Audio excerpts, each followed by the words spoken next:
A code from Pyongyang. That night, my life changed twice. The first time was when I saw the South Korean skyline through a drone screen. The second was when I heard the words, "You're safe now." I was a drone reconnaissance soldier stationed at North Korea's front line, 25 years old, 7 years in uniform. I believed what I was taught. I moved when I was told. That was my life. Then everything shattered. My eyes had only known darkness, but through that screen I saw a city glowing like daylight at night. That light pierced straight into my chest. After that moment, there was no going back. South Korea is starving. It's an American colony. They don't even have electricity. We recited those words every single day, but in front of that drone footage, each one crumbled to dust. If you could hit subscribe and give a like before, every day will start with a new, touching story and a happy day. Today's story begins. My name is Kang Jin Ho. I was 22, a drone reconnaissance soldier in the North Korean military. My position was more terrifying than the front lines. A single image from my drone could save a life or make someone disappear without a trace. I grew up in the mountains of Hamgyong province. Winters were brutal. The floor was so cold my mother wrapped her hands in rags every morning just to gather firewood. Rations were always cut. The only thing left in our house was the phrase, "Just endure it." So I learned something early. Hunger wasn't the scariest thing. Speaking out of turn was. I enlisted at 18. At first, I was just a grunt digging trenches, hauling ammunition. Then someone noticed I was quick with my hands. I got pulled into the equipment unit. One day, an officer said, "You're good with machines. You're going to drones." I thought it was an opportunity. It wasn't. It was the center of surveillance. Our unit was near Kaesong, right at the border. Every morning at 6, the bugle blew and we rose like machines. The windows were always dark. Electricity came and went. A light that worked yesterday might be dead today. We washed our faces by candlelight. Breakfast was watery corn porridge. If there was a sliver of kimchi, we called it lucky just to fool ourselves. But hunger wasn't the real terror. Inspections were. The political officer lined us up several times a day, repeating the same words, "South Korea is an American colony. The people are starving. They have no electricity. They protest by candlelight." We had to look like we believed it. One wrong expression got recorded. Too many records meant a thought problem.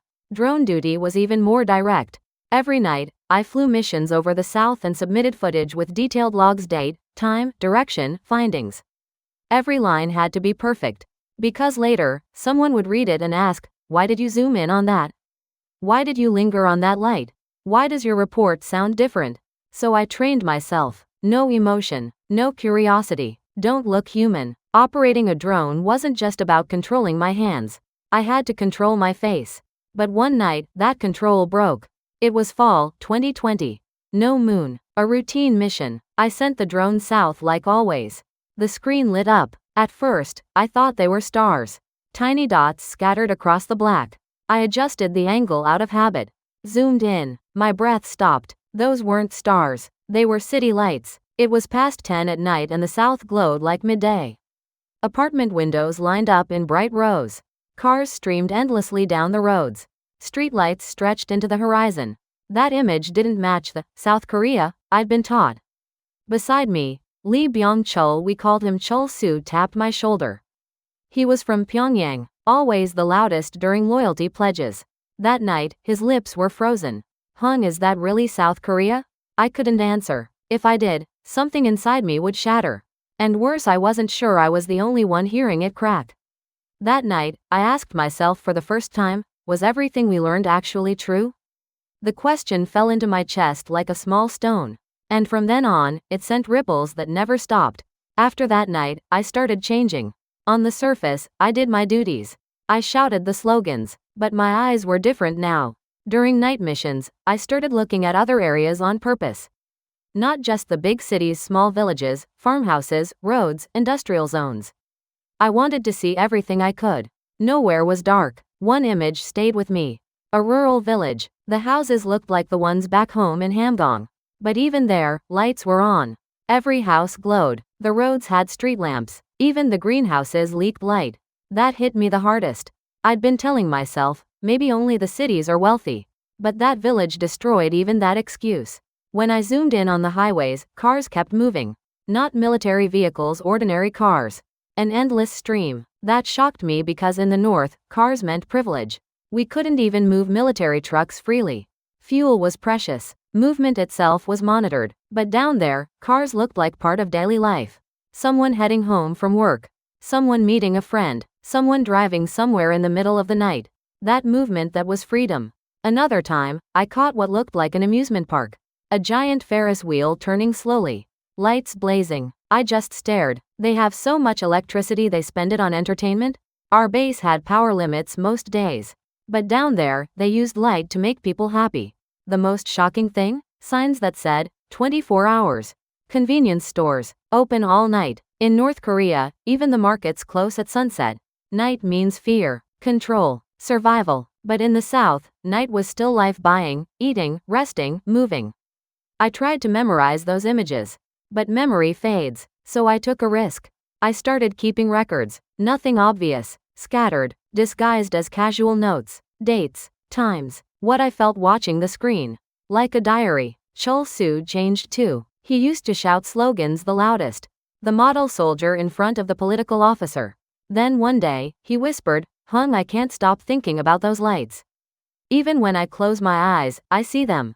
Were we lied to? A chill ran down my spine. Not because the words were dangerous, though they were. But because Chol-soo was seeing the same world I was. And that wasn't comforting. It was terrifying. Doubt spreads. Once one person questions, it infects another. And then everyone is at risk. But once doubt starts, it doesn't stop. The propaganda broadcasts during morning roll call started sounding ridiculous. South Korea has power shortages. Every time I heard it, I saw those city lights. Then I saw the candle in our barracks. Who exactly is looking at whom and saying that? We were projecting our own reality onto the South. Like a mirror, we painted our darkness onto them and claimed we were brighter. From then on, the world split in two. One was the world we had to describe. The other was the world I'd seen. They were so different, I stopped being able to sleep. Conflict always grows through people. One evening, Squad Leader Park set down his spoon and sighed. 38 years old, a father. Dark circles carved under his eyes. Calluses thick on his hands. "What's wrong, comrade squad leader?" He glanced around, then lowered his voice. My youngest collapsed again. Malnutrition. My heart dropped. Park had a 6-year-old daughter. He used to show us her picture, smiling. Hearing she'd collapsed felt like a signal he couldn't hold on much longer. That night, I made a decision. I would show him the drone footage. Of course I was scared. Showing that kind of thing could be labeled reactionary. But when I looked into his eyes, I knew. His heart wasn't with the regime anymore. It was with his family. Quietly, carefully, I showed him the screen. A massive store. People shopping late at night. Shelves stacked with food snacks on one side, bread on another.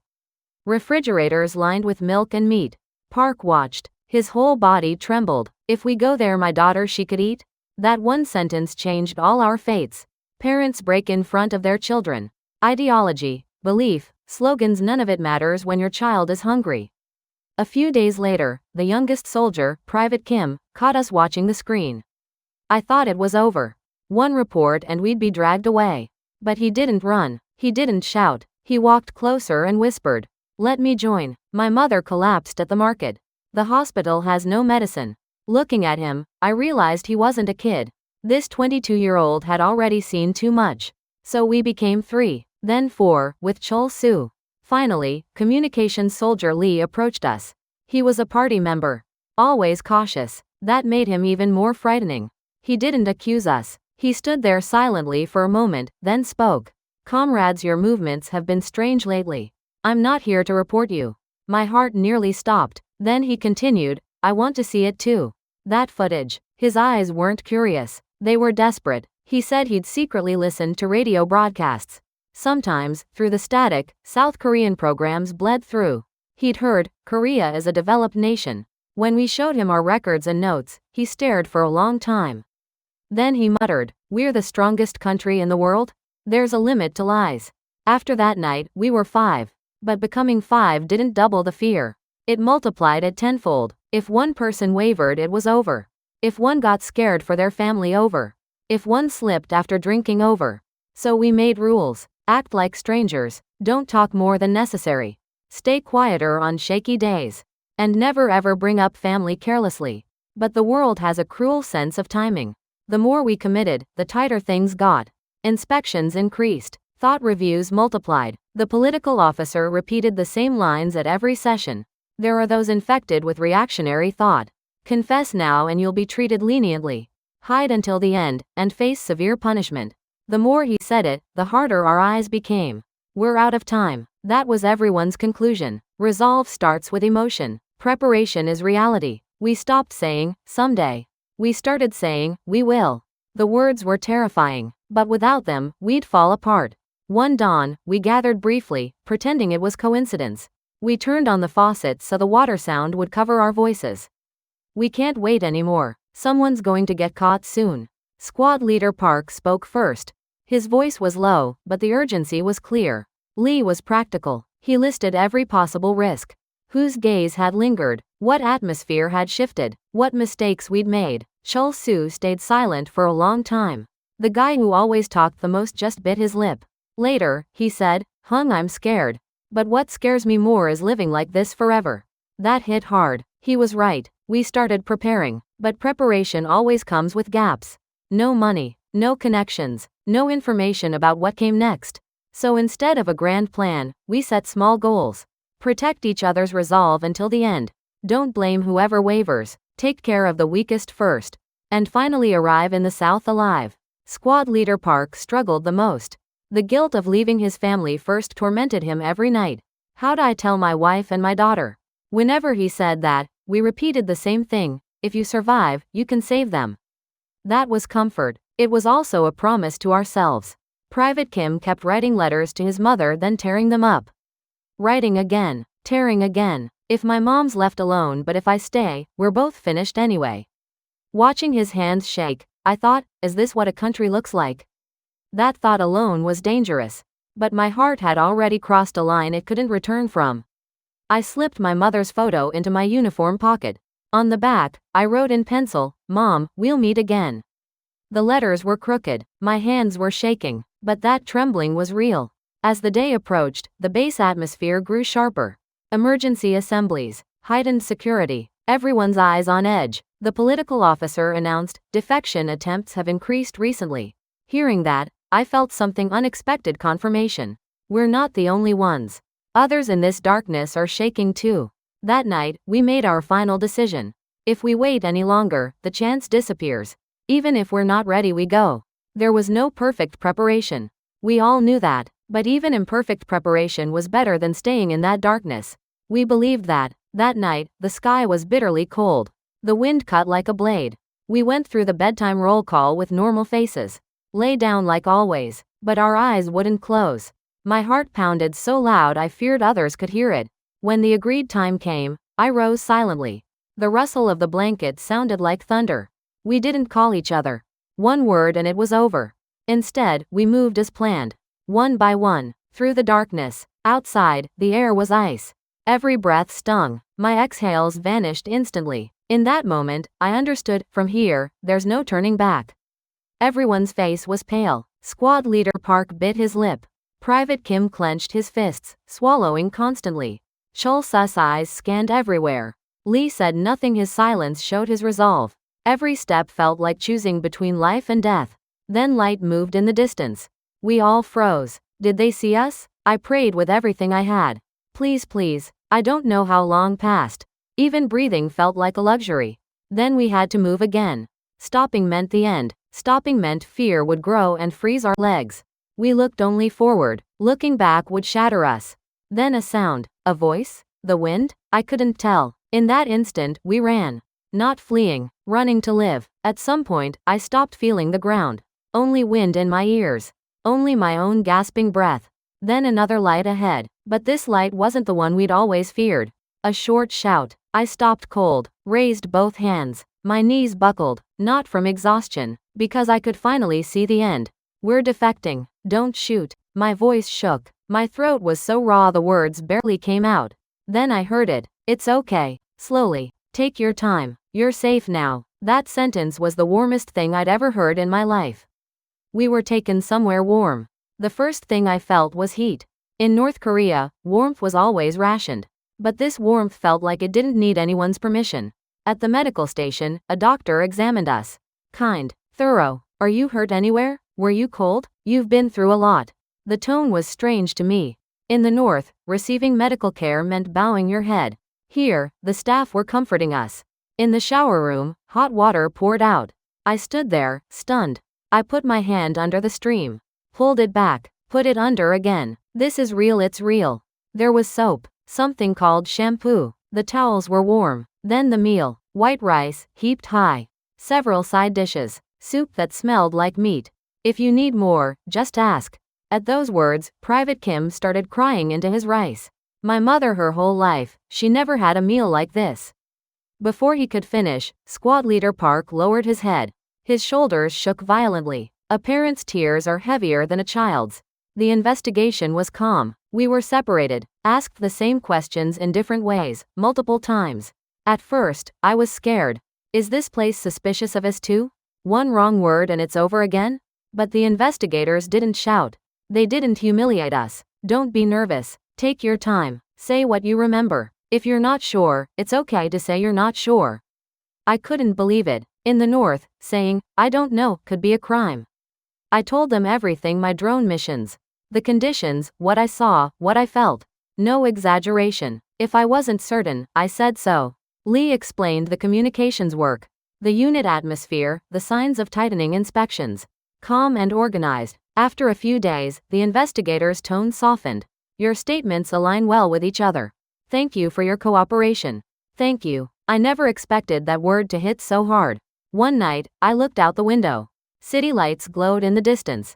The same lights I'd only seen through a drone screen now right in front of me. That's when it finally sank in. I'm really in the South. After the investigation, we were transferred to Hanwon, the government's resettlement center for North Korean defectors. Through the bus window, everything was new. Roads were wide and clean. Lane markings were crisp. People moved busily, but without fear. You are now citizens of the Republic of Korea. Hearing that, my mind went blank. Citizens? Me? In the North, citizen meant obligation more than rights. Here, it sounded like protection. Choice. The training was unfamiliar but necessary. Banking, ID registration, transportation, healthcare, employment, everything was a first. When I inserted a card into an ATM, pressed numbers and watched cash come out, we all held our breath. With one card, you can use this anywhere in the country. This is what a country looks like. The words rose to my throat again. Computer training was another shock. Move the mouse, the screen responds. Search something, answers appear. A world where you ask a question and get an answer. I searched, North Korea. Satellite images and articles flooded the screen. I couldn't speak. Everything's visible like this, why didn't we know? Squad Leader Park let out a long sigh. There was counseling too. At first, I was guarded. In the North, sharing your heart meant creating a weakness, something that could be used against you. But the counselor didn't condemn our guilt. Missing your family is natural. Don't punish yourself for longing. Here, your safety comes first. After his session, Squad Leader Park cried for a long time. Those tears weren't weakness, they were a survivor's pain. Near the end of training, we had to choose where to settle. Seoul, Gyeonggi Province. Elsewhere, being told we could go anywhere still felt strange. In the North, you didn't decide where you lived. Here, you had to choose. For the first time, that choice felt heavy. The day I stepped out of Hanwon and onto Seoul's streets, I couldn't breathe for a moment. So many people, so much noise, so much light, but strangely, none of it was frightening. In the North, too much meant control. Here, it meant choice. The first convenience store I walked into, I stood in front of the ramen shelf forever. Too many options. I didn't know what to pick. Looking for something? The clerk asked. I just smiled. I didn't even know what I was looking for. I bought a triangle kimbap. That tiny piece of food made my hands tremble. When I moved into my rental apartment, I flipped the light switch over and over. On, off, on, off. Something so simple felt like a miracle. The first night, I couldn't sleep. Darkness made me anxious. Light was too bright. Am I really allowed to choose now? Freedom wasn't just joy. Sometimes it came with fear. Because everything was mine to decide. Finding work wasn't easy either. I had drone experience, so I wanted related work. But in the South, you needed certifications, resumes, Interviews. After my first interview rejection, I stood in the middle of the street, dazed. Even here, I'm nothing. Then someone said to me, "It's okay. Everyone struggles at first. Take your time." That one sentence saved me again. We five held each other up. Squad leader Park worked at a factory, saving money. Money to someday reunite with his family. 12-hour days. He never gave up. Private Kim started studying, preparing for his high school equivalency exam. He said, what my mother wanted was for me to study. Lee learned computers. He'd been a communication soldier. But South Korean technology was another world. Chol-soo worked in a restaurant. He said when customers told him the food was good, nothing felt better. I eventually found drone work. An agricultural drone company. I got certified. When I received my first paycheck, I stared at my bank statement and cried. My labor, my life is actually recognized here. It felt so foreign, so overwhelming with gratitude. Then one day, squad leader Park called. My family, I got in touch with them. His voice trembled. In that moment, all five of us went silent. The families we'd left in the north. Just thinking their names tore at our chests. Years later, we gathered at an observation point near Paju. We could see the north. Daytime, but dark. The wind felt cold. Then we turned around. The south was filled with light. Chol-soo said, "Hung, what we saw through the drone, it was real." I nodded. Those lights weren't just electricity. They were freedom, hope, proof that people could live like people. Now, I live as an ordinary citizen of the Republic of Korea. I pay taxes. I work. Sometimes I laugh. Sometimes I cry. I live ordinary days. In North Korea, there are still so many people enduring in darkness. I hope that one day, they too can see this light. Grasp this hope. And I hope that someday, this light won't belong to just one side but to everyone. When I first saw South Korea's night skyline, it wasn't just city lights. It was the glow of a world where people can live as human beings. The moment I saw that light, I could no longer stay in the darkness. If today's story touched you, please subscribe and like to support us. Your encouragement gives us the strength to share more stories.